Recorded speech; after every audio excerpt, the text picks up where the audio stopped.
नमस्कार दोस्तों, विद्यादीप में आपका स्वागत है। आज हम 4 फरवरी करंट अफेयर की प्रमुख घटनाओं को विस्तार से समझेंगे। तो चलिए आज की पहली महत्वपूर्ण खबर से शुरुआत करते हैं। सवाल है, किस देश ने हाल ही में अपनी पहली स्वदेशी पनडुब्बी नारवाल का सफल समुद्री परीक्षण किया है? देखिए, ये रक्षा प्रौद्योगिकी के क्षेत्र में एक बहुत ही एक बड़ा विकास है। हाँ, बिल्कुल। यहाँ एक देश ने आत्मनिर्भरता की ओर एक बहुत बड़ा कदम उठाया है। तो इसका सही उत्तर है ताइवान। जी इससे जुड़े कुछ और जरूरी बिंदु भी हैं, जैसे इसका स्थानीय नाम हैकुन है हाँ, हैकुन। और इसका निर्माण ताइवान की सरकारी कंपनी CSPC कॉरपोरेशन ने किया है। बिल्कुल, और ये ताइवान की रक्षा क्षमताओं को बढ़ाने की दिशा में आप कह सकती हैं एक ऐतिहासिक कदम है। सही बात है। चलिए अब चलते हैं अगले प्रश्न पर, जो डिजिटल करेंसी से जुड़ा है। प्रश्न है, संयुक्त अरब अमीरात यानी UAE के केंद्रीय बैंक ने देश के पहले अमेरिकी डॉलर समर्थित स्टेबल कॉइन को मंजूरी दी है। उसका नाम क्या है? ये कदम दिखाता है कि वैश्विक वित्तीय बाजार में खाड़ी देशों की भूमिका कितनी तेजी से बढ़ रही है, खासकर फिनटेक के क्षेत्र में। हाँ बिल्कुल, फिनटेक में। तो इसका सही जवाब है USDU। जी, USDU। और इसे यूनिवर्सल डिजिटल नाम की एक कंपनी जारी और प्रबंधित करती है। और ये पूरी तरह रेगुलेटेड है, इसे अबू धाबी ग्लोबल मार्केट विनियमित करता है। अच्छा। और सबसे जरूरी बात, ये अमेरिकी डॉलर के साथ 1:1 के अनुपात में समर्थित है। मतलब हर टोकन के बदले बैंक में $1 सुरक्षित रखा जाएगा। समझ गया। चलिए हमारा तीसरा प्रश्न भारतीय बजट और कर प्रणाली से संबंधित है। केंद्रीय बजट 2026-27 में वित्त मंत्री निर्मला सीतारमण जी ने एक घोषणा की है। इसके अनुसार नया आयकर अधिनियम 2025 कब से लागू हो जाएगा? ये भारत की टैक्स व्यवस्था में एक बहुत बड़े बदलाव का संकेत है और इसका असर आम करदाताओं और पूरी अर्थव्यवस्था पर पड़ेगा। हाँ, ये तो है। तो इसकी तारीख क्या है? ये नया आयकर अधिनियम 1 अप्रैल 2026 से प्रभावी होगा। 1 अप्रैल 2026, ठीक है। अब अगला प्रश्न जो भारत के विमानन उद्योग से जुड़ा है। हिंदुस्तान एरोनॉटिक्स लिमिटेड HAL ने किस रूसी कंपनी के साथ भारत में सुपर जेट 100 विमान के उत्पादन के लिए समझौता किया है? ये मेक इन इंडिया पहल को बहुत बढ़ावा देगा और भारत को क्षेत्रीय विमान निर्माण का एक केंद्र बनाने की दिशा में ये एक बहुत महत्वपूर्ण समझौता है। तो इसका सही उत्तर है यूनाइटेड एयरक्राफ्ट कॉरपोरेशन यानी UAC। जी, UAC। इसका उद्देश्य भारत में नागरिक उड्डयन के लिए 95 से 103 सीटों वाले क्षेत्रीय जेट का निर्माण करना है। हाँ, और ये समझौता हैदराबाद में आयोजित विंग्स इंडिया 2026 प्रदर्शनी के दौरान हुआ। अच्छा। और इसकी प्रक्रिया भी काफी दिलचस्प है।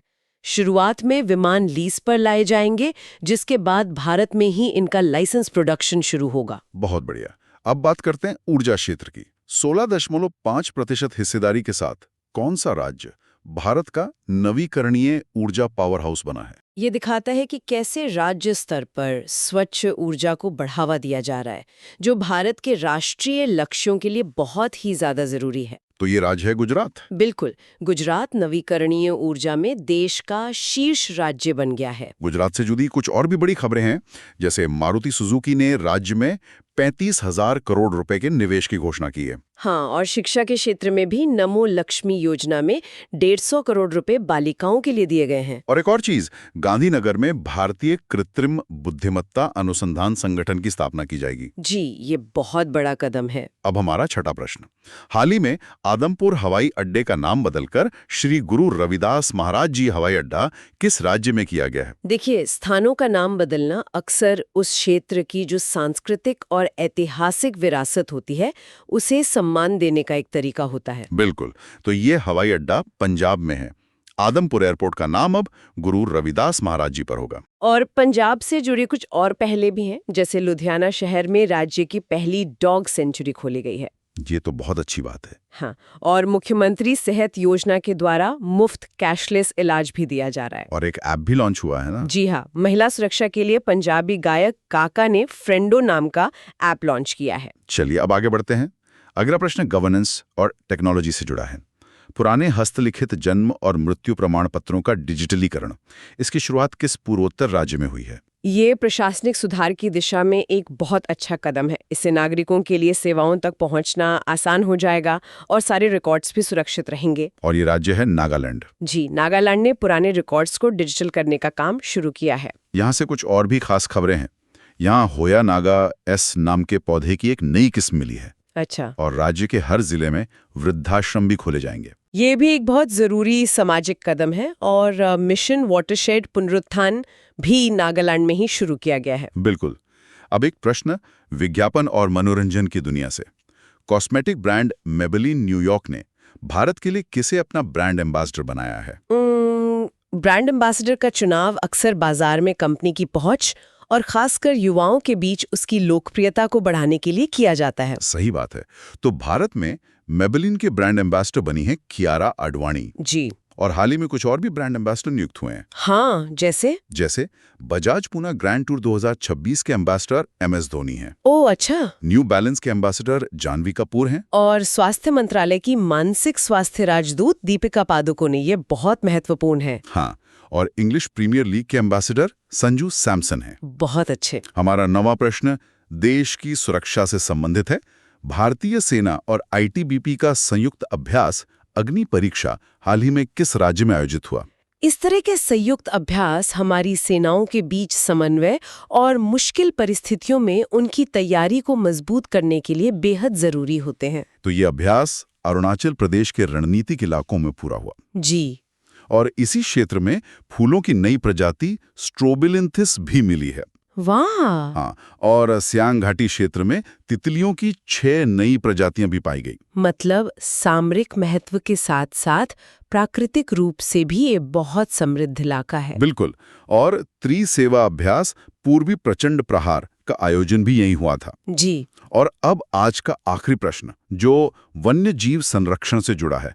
हाल ही में 95 देशों के वैश्विक बिग कैट शिखर सम्मेलन की मेजबानी किस देश द्वारा की जाएगी? ये आयोजन वन्य जीव संरक्षण में भारत की वैश्विक नेतृत्व की भूमिका को दिखाता है, विशेष रूप से बाघों और अन्य बड़ी बिल्लियों के संरक्षण में। तो इसका मतलब इसकी मेजबानी भारत करेगा?